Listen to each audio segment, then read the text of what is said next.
Greetings, friends. Welcome back to the broadcast. I'm Shawn. Today we are looking to start our week with some wisdom and some encouragement from Psalm 95 and Ecclesiastes chapter 4. Psalm 95 is 11 verses, and it has those famous words where it says, "Harden not your heart."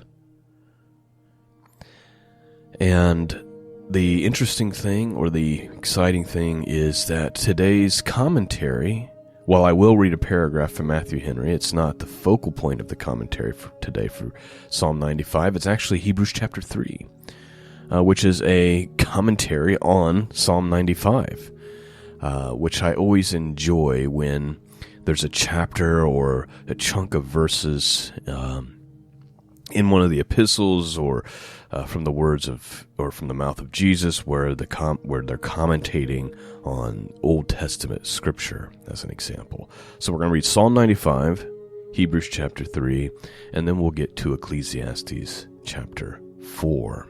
And I think you're going to be blessed this morning. Psalm 95 is only 11 verses, so we'll be getting through that pretty quickly and then right into Hebrews chapter 3, which isn't very long either. Just a quick reminder, this broadcast is 100% listener supported. If you're being blessed by this, please consider supporting it. You can go to scriptureandprophecy.com. There's a donate and support tab at the top, along with a post office box. And we're currently studying church history and church fathers and things like that on the Patreon page, so there is some benefits, some additional benefits, if you will, for supporting the podcast in that manner. All right. Open up your hearts this morning. Let's see what the Word of God might say to us. Psalm 95, King James Bible. Let's begin. Verse 1. O come, let us sing unto the Lord. Let us make a joyful noise to the rock of our salvation. Let us come before his presence with thanksgiving and make a joyful noise unto him with psalms. For the Lord is a great God and a great King above all gods. In his hands are the deep places of the earth. The strength of the hills is his also. The sea is his, and he made it, and his hands formed the dry land. O come, let us worship and bow down. Let us kneel before the Lord our Maker. For he is our God, and we are the people of his pasture, and the sheep of his hand. Today, if you will hear his voice, harden not your heart, as in the provocation, as in the day of temptation in the wilderness, when your fathers tempted me, proved me, and saw my work.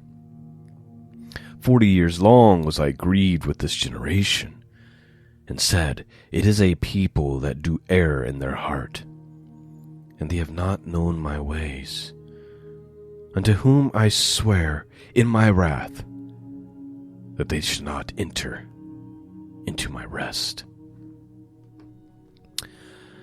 So the psalmist, he says, today is the day. If you hear his voice, harden not your heart, like they did in the wilderness when they provoked God. And then his anger was upon them for 40 years. Now, rather than hear a bunch of commentary from me, like I said, let's go get it from Hebrews chapter 3, 19 verses. Listen closely, because this fleshes it out for us really well. Here's what it says. Wherefore, holy brethren, partakers of the heavenly calling, consider the apostle and the high priest of our profession, Christ Jesus, who was faithful to him that appointed him, as also Moses was faithful in all his house. For this man was counted worthy of more glory than Moses, inasmuch as he who hath builded the house hath more honor than the house. For every house is builded by some man, but he that built all things is God. And Moses verily was faithful in all his house, as a servant, for a testimony of those things which were to be spoken after. But Christ, as a son over his own house, whose house we are, if we hold fast to the confidence and the rejoicing of hope firm unto the end? Please note, before we get into the last 7 or 8 verses here, which really refer back to Psalm 95, I can't resist but pointing out an if statement, which the whole Bible is littered with, especially in the New Covenant Scriptures. It says that Christ is the son over his own house. And those of us who are followers of Christ, we are part of that. Whose house are we, the Scriptures say? How do we become part of that house? Well, it tells us whose house we are if, here's the thing, if we hold fast to the confidence and the rejoicing of the hope firm unto the end. You see, you actually have to persevere. You have to finish the race. Let's continue on, verse 7. Wherefore, as the Holy Ghost saith, today if you will hear his voice, harden not your hearts, as in the provocation in the day of temptation in the wilderness, when your fathers tempted me, proved me, and saw my works for 40 years.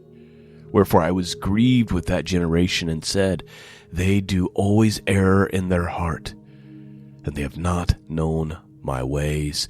So I swear in my wrath, they shall not enter into my rest. So please note, right there is the full quote from Psalm 95.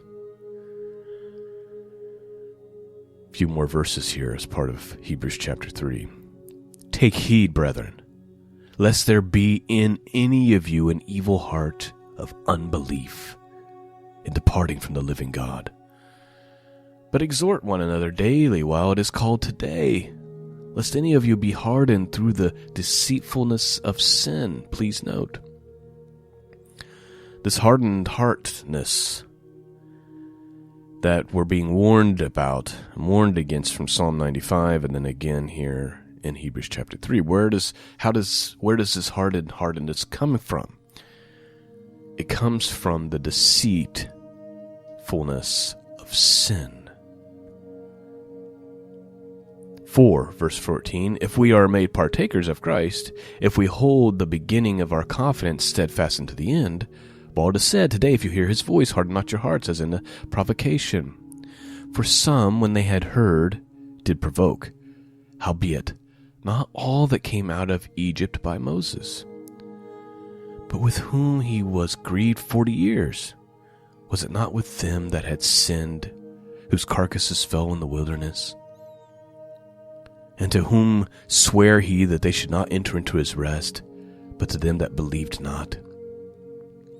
So we see that they could not enter in because of unbelief.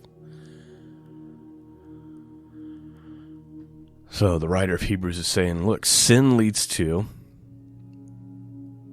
this hard-heartedness, which leads to unbelief. And it's because of that unbelief that's created by the sin and the hard-heartedness that you can't enter into his rest. Here's what Matthew Henry says. Days of temptation are often days of provocation. But to provoke God when he is letting us see that we entirely depend and live upon him is a provocation indeed. The hardening of the heart is the spring of all other sins. The sins of others, especially of our relations, should be warnings to us.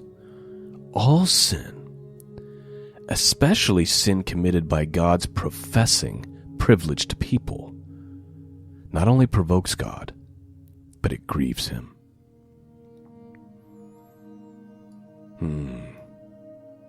You see, when you sin as someone who professes and prays to him and believes upon him, especially when you willfully sin, it not only provokes God to anger, but it grieves him, because you're supposed to be in an intimate relationship with him.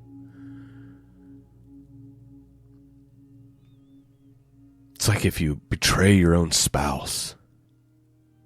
That betrayal is the worst kind, the most painful kind. Why? Because you were the one person that they should be able to trust and count on. Likewise, God has done everything for us.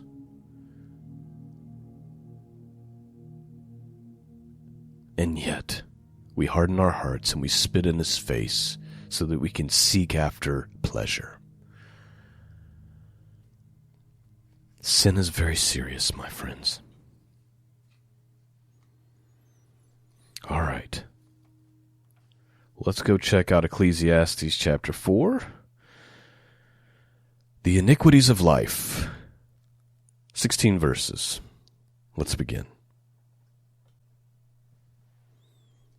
Verse 1.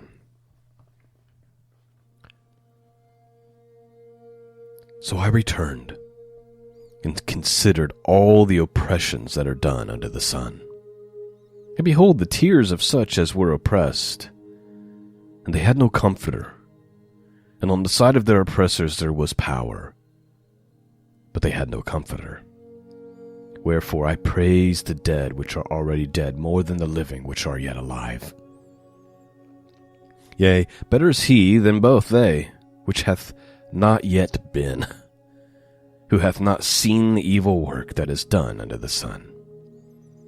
Please note, Ecclesiastes is not for the faint of heart, because the book is basically getting to the point that everything is vain, and he is starting these chapters with the idea, hey, the guy who's dead is better than the guy who's living, and the guy who never lived at all is better than both of them, because they didn't have to see how filthy and evil this world is. Very somber. Again, verse 4, I considered all travail and every right work. For this man is envied of his neighbor, this also vanity and vexation of spirit. The fool foldeth his hands together and eateth his own flesh. Better is a handful with quietness than both hands full with travail and vexation of spirit.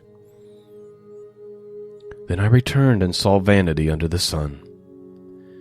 There is one alone, and there is not a second. Yea, he that neither child nor brother, yet he there is no end of all his labor. Neither is his eye satisfied with riches. Neither saith he, for whom do I labor, and bereave my soul of good? This is also vanity. Yea, it is a sore travail. Two are better than one, because they have a good reward for their labor. For if they fall, the one will lift up his fellow, but woe to him that is alone when he falleth, for he hath not another to help him up. Again, if two lie together, then they have heat, but how can one be warm alone?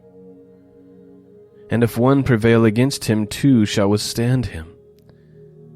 And a threefold cord is not quickly broken.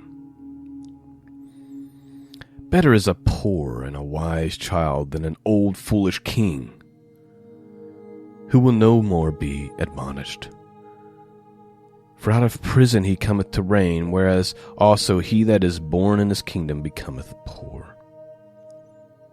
I considered all the living which walk under the sun, with the second child that shall stand up in his stead. There is no end of all the people, even of all that have been before them. They also come after, shall not rejoice in him. Surely this is also vanity and vexation of spirit. Well, if you're wanting to be put in a good mood, Ecclesiastes might not be the book for us, right? It's somber, but it's true. You know, it's generally true. Everything is vanity, and really it's outside of God. It's seeking, really at the end of the day, it's seeking anything outside of the kingdom of God is worthless. It won't satisfy. It'll look exciting and pretty and all of that in the moment, but then when it's over, you'll be left feeling just as empty as you were before. There's no satisfaction to be had outside the kingdom of God. And that's why at the end of the book it says, here's the conclusion: serve and obey God. Because those are the only things that really bring true joy and satisfaction. Or I should say, lasting joy and satisfaction. You'll have some momentary joy and satisfaction from the pleasures of sin and the things of this world. But then you reap what you sow. Or you just simply find out that, hey, that thing I thought I had to have, and now I have it, and now I'm still just as miserable as I was. Christ says, seek ye first the kingdom of God. Make that your first priority.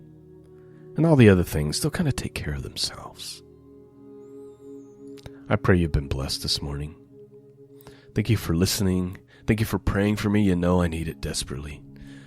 And thank you to those of you who support this mission of truth.